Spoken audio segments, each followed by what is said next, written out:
Baik. Jadi pertama sekali dalam rawatan Islam ni kena jauhi syirik. Itu yang paling penting sekali.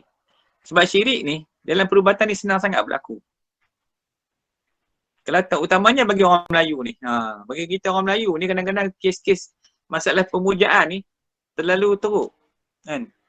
Terlalu banyak berlaku di dalam isu-isu benda yang benda-benda syirik ni. Jadi prinsip perubatan Islam seperti yang saya sebutkan tadi, dia kita kena tengok dulu pada bahan-bahan, cara, kaedah dia tu semua tu. Semua tu adalah dia punya prinsip dia kena berpegang. Tak boleh kita main terjauh, dengar cerita je kita dah sakit. Kita pun tak nafi lah. Orang sakit ni apa saja dia akan buat. Yang penting dia nak sihat. Kan? Itu kadang-kadang jumpa kes macam-macam. Saya lama dalam perubatan Islam, lama juga dah, dalam 20 tahun dulu. Dan saya buat research, ada buku saya tulis sama. Cuma tak cetak buku tu pasal perubatan. Macam mana jin tipu ustaz, jin tipu ulama, jin tipu tok guru, jin tipu macam-macam manusia. Tu penipuan jin. Dahsyat penipuan jin ni. Bila bila kita buat kajian, kita buat research tu, macam-macam kita jumpa. Orang-orang yang kita jumpa yang tengah-tengah sembang dia kata minta maaf sekejap dia nak pergi semayang di Mekah kejap. So, hilang depan kita. Tu contoh kehebatan orang macam mana. Boleh terima ke macam tu? Boleh kita tengok dia macam mana orang depan kita tengah-tengah sembang kita tu hilang. Kita nak pandang apa orang itu. Macam mana keadaan dia tu? Dalam kita duduk buat perubatan tu, apakah dia tu berkawan dengan dengan ilmu sebagainya, dia tu awliya atau wali ke, ataupun dia berkawan dengan jin sebagainya. So bila dalam risi kita jumpa macam orang yang hebat-hebat, boleh hulur tangan kot tingkap. Kita pergi rumah dia, hulur tangan kot tingkap, tiba-tiba dia genggam 5 biji cincin. 5 biji batu. Buka, lepas tu dia genggam, tak depan kita, pecah batu tu ada 5 biji cincin. Sebab kita datang 5 orang rumah dia. Tu macam mana pula dengan orang yang macam itu? Bukan orang biasa. Kan? Cerita zaman komunis dulu. Macam mana orang-orang alim ditangkap oleh bandit di komunis. Benda letak atas kayu, diusung atas kayu. Sedar-sedar sampai tempat tu, orang tu dah tak ada. Yang tinggal kambingnya. Orang tu dah lebuh. Tu macam mana? Kita tengok. Dalam kajian kita jumpa macam-macam. Ada pejuang-pejuang Melayu yang masih sempat saya kemarin lah. Yang masak air tetapak tangan, masak nasi tetapak tangan je. Tetapak tangan tu buah api kat bawah. Nasi tu masak tetapak tangan ni. Cukup untuk dia makan sedikit. Mandi ayam bun pagi-pagi. Macam-macam keilmu yang kita jumpa. Perubatan. Kalau nak kaji tu sakit kepala kita. Tu cerita tentang kehebatan orang Melayu. Ada yang betul, ada yang salah. Kan? Jadi banyak kita kena faham ilmu-ilmu ni kan. Macam mana kaedah-kaedah yang berpegang kepada kebesaran ayat contohnya kan. Dia suka beramal dengan ayat tu, ayat ni. Dia pegang kepada kebesaran ayat. Wirid, doa atau jampi. Yang kononnya dengan nak berubat ni kena pegang ayat ni. Nak berubat ni pegang ayat ni. Nak berubat ni kena pegang ayat ni. Bagaimana pula hukum bila kita berpegang kepada kebesaran ayat, wirid, doa dan jampi? Boleh tak boleh? Itu salah satu perkara yang kita kena faham baik-baik. Jangan kita terlekat dan jangan kita menetapkan kena baca ayat ni jadi gini. Itu yang paling bahaya sekali. Baik. Jadi bila kita letakkan dalam rawatan tu iman, Islam dan ihsan, mana kita kena ada ilmu, kita mengaji, kita faham, baru senang kita berubat. Kalau kita nak redah pasal suka berubat, nak jampi sana jampi sini, kita bukan tahu kita nak tangkap pula hantu. Hantu ni boleh tangkap ke? So itu persoalan dia. Dan kita nampak kan hantu, ada orang claim dia ada Islamkan jin tu. Yang kafir tadi dia ada Islam dah. Hebat lah. Kalau boleh Islamkan jin ni hebat sungguh. Ada ustaz-ustaz yang berubat. Kita dengar kan, dia ada Islam dan jin. Dalam video-video pun ada. Ana ada Islam dan jin tu tadi. Kita kata, hebat lah tu. Kalau kita tanya dia balik, yang Korean sebelah ustaz tu, ustaz tak Islam kan ke? Korean sebelah ustaz tu. Korean ni yang duduk sebelah kiri kita tu.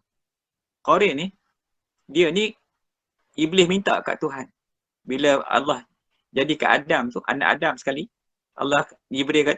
Iblis kata dekat Tuhan, dia kata, wahai Tuhanku, setiap kelahiran anak cucu Adam tu, aku nak anak cucu aku seorang lahir.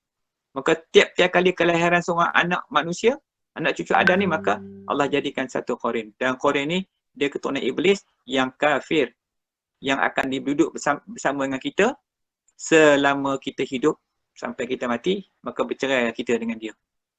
Dan qarin ni dia ada kepada semua manusia melainkan 2 orang saja, iaitu Nabi Isa AS dan ibu dia Siti Maryam. Itu yang tak ada qarin. Manakala pada Nabi Muhammad SAW ada juga qarin, tapi qarin itu telah diislamkan. Sebab itu bila sahabat tanya kepada Nabi, "Ya Rasulullah, apakah pada engkau juga ada qarin?" Jawab Nabi, "Ya, tapi qarin di sebelah aku telah aku islamkan dia." Sebab apa? Sebab akan mukjizat Nabi SAW. Sebab mukjizat Rasulullah itu, maka Nabi mampu mengislamkan dia. Manakala Nabi lain, orang lain selain daripada Rasulullah, semua yang berada di kiri dia semua tu kafir. Sebab dia keturunan iblis. Dia kalau keturunan jin tu, ada lagi. Jin ni ada yang Islam, ada yang kafir. Jin ni macam manusia juga. Sebab tu Allah perintahkan jin dan manusia ni. Minal jinnati wan nas. Jin dan manusia ni, dua-dua ni kena taat kepada Allah. Sebab tu di akhirat besok yang akan tanya ni, yang akan disoal di pada masa tu jin dan manusia. Jin dan manusia yang akan ditanya ketika di pada mahsyar besok. Jadi sebab tu bila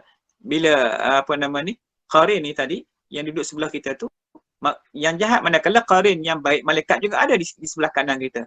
Jadi sebab tu saya sebut kemarin, setiap hari, setiap saat berlaku perebutan. Kita ni nama Ahmad, kita ni nama Minah, kita ni nama Wahid. Kita ni menjadi rebutan antara qarin, setan dengan malaikat. Setiap saat berlaku perebutan, sehingganya di saat-saat akhir kematian Allah akan tengok orang tu mati ketika dia duduk dalam apa? Ketika dia duduk dalam pegangan malaikat atau pegangan syaitan. Dia kira habis tu semua tu. Sebab tu kita tak boleh lalai ketika hidup, takut masa kita mati itu tak sedar. Duduk dalam ketika apa? Nak tidur pun suruh mengucap dulu. Tu mana kena duduk dalam iman dulu. Mana setiap masa, waktu dan ketika wajib duduk dalam iman, Islam dan ihsan tu. Tak boleh berpisah. Takut perebutan tu berlaku, kita tak sedar siapa pegang kita.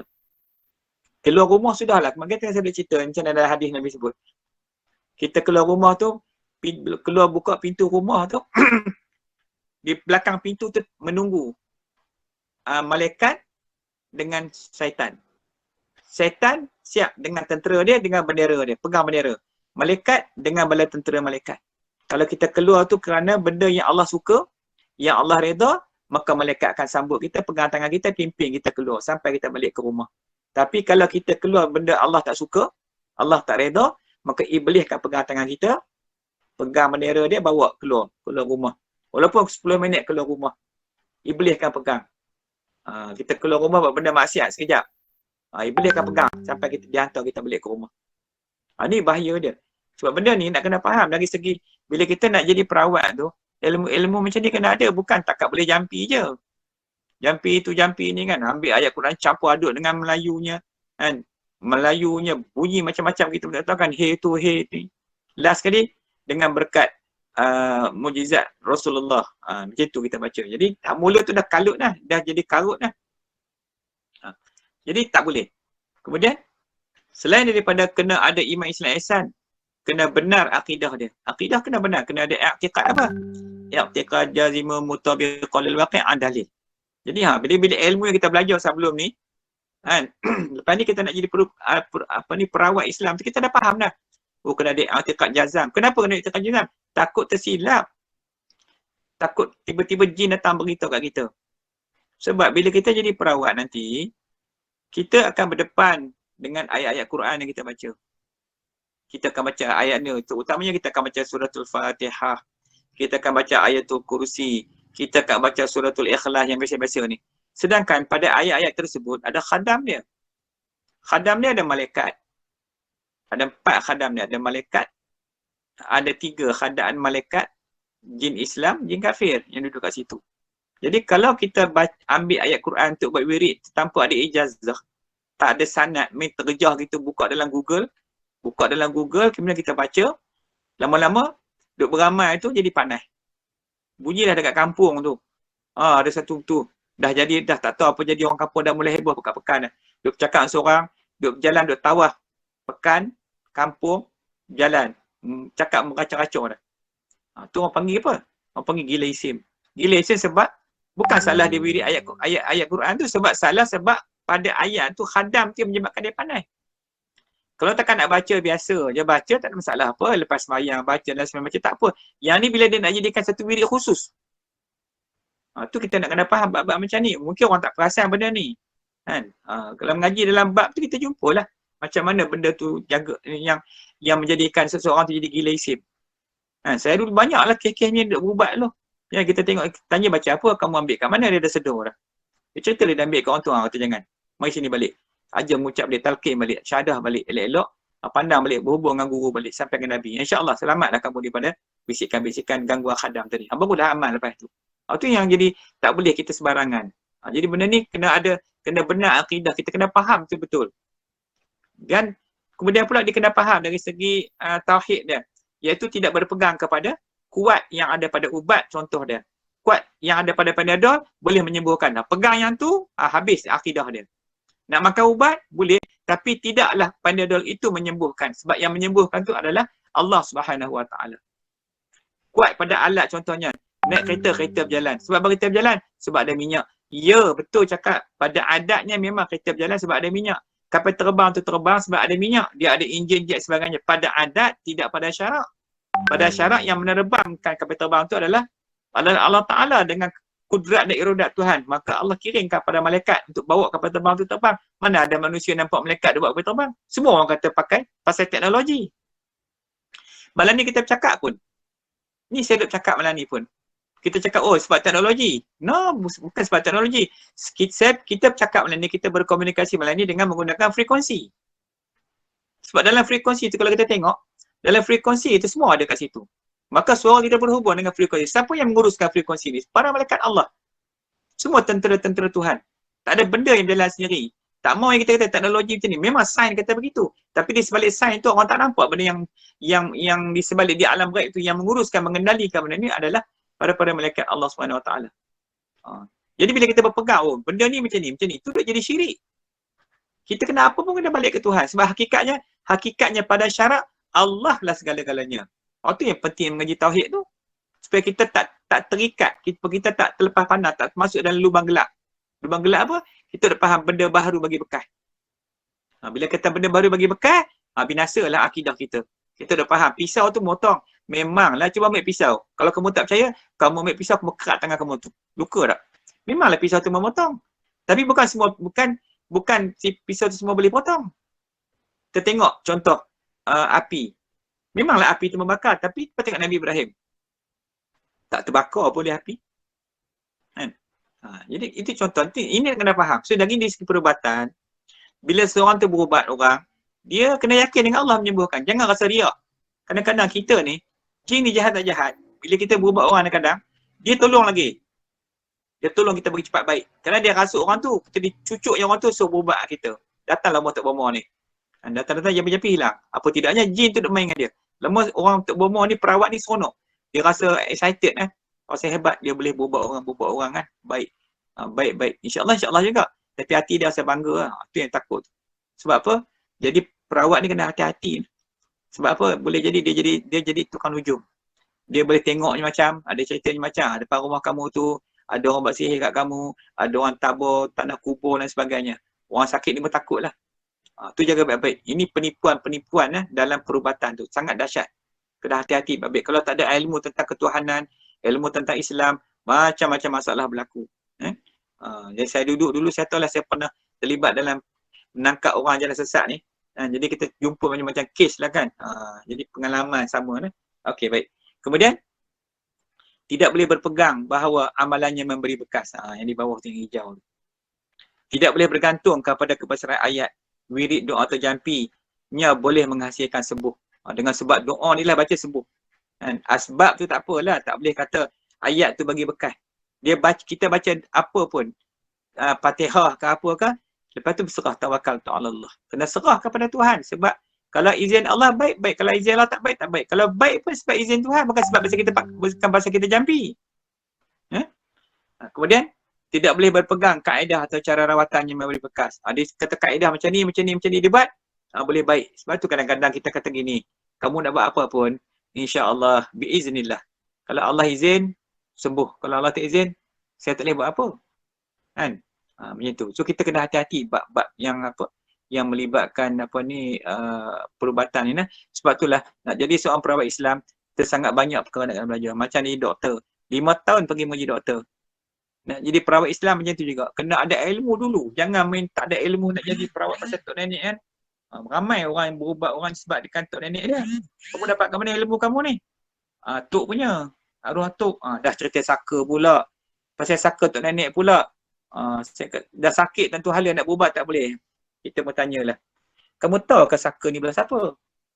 Belah tok rasanya dulu sebab tok dulu bomoh, pawang. Lagi mungkin dia penjaga kampung. Mungkin dia mak andam, mungkin dia mak bidan. Mungkin lah. Mungkin. Kalau jenis-jenis lagu tu memang nyat saka. Nak tahu tanda saka macam mana pula? Tengoklah dekat lengan tu ada lebam biru. Ada macam gigitan 2 gigi lubang, gigit dia hantu. Mimpi orang mati lah. Macam-macam dalam mimpi meracau lah kan. Meroyan lah apa semua itu. Tu saka, jenis saka. Saka pun rumit nak berubat dia.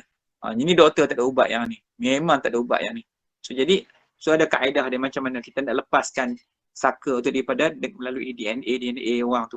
Ni ada, nanti kita bincang kemudian kaedah-kaedah perubatan ni pula mungkin ada dalam jemaah kita malam ni yang mungkin nak minat nak berubat ke semua kan, ataupun yang ada masalah. Sebab kita berjalan pun ni jalan-jalan syahadah pun macam-macam jumpa. Hak jenis saka ni hak ramai, hak jenis saka ni banyak. Nak buang tu pula. Nanti kita ajar kaedah-kaedah macam mana nak buang, nak lepas daripada ikatan keturunan saka tu nah. Ni satu isu berat juga tu. Baik. So jadi akidah rawatan Islam, perawat Islam ialah yang menyembuhkan adalah Allah Subhanahu Wa Taala. Zat Tuhan tu yang menyembuhkan, bukan yang lain. Tu kena pegang elok kalau nak jadi perawat Islam ni. Kalau kita nak terlibat dalam rawatan Islam kena faham baik-baik. Hendaklah berfaham bahawa yang kuning tu, bahawa pada adatnya kaedah rawatannya setelah dicuba berkali-kali insya-Allah akan berjaya, tetapi pada sisi syaraknya yang menyembuh itu adalah Allah Subhanahu Wa Taala. Dia dah try dah kaedah rawatan dia, kena ambil buah limau gini. Memang dia berubat, alhamdulillah. Memang nampak sukses, nampak berjaya dan alhamdulillah ramai ada sembuh dengan kaedah tu. Tak apalah, continue lah. Boleh berubat. Cuma jangan dia berpegang cara tu boleh menyembuhkan. Itu tak boleh pegang. Dia ikhtiar cara tu boleh, tapi dia kena serah kepada Allah balik, kena tawakal. Last sekali lepas berubat, tawakal tu ala Allah. Serah balik kepada Allah. Dia hanya ikhtiar saja. Orang kata tukang ikhtiar.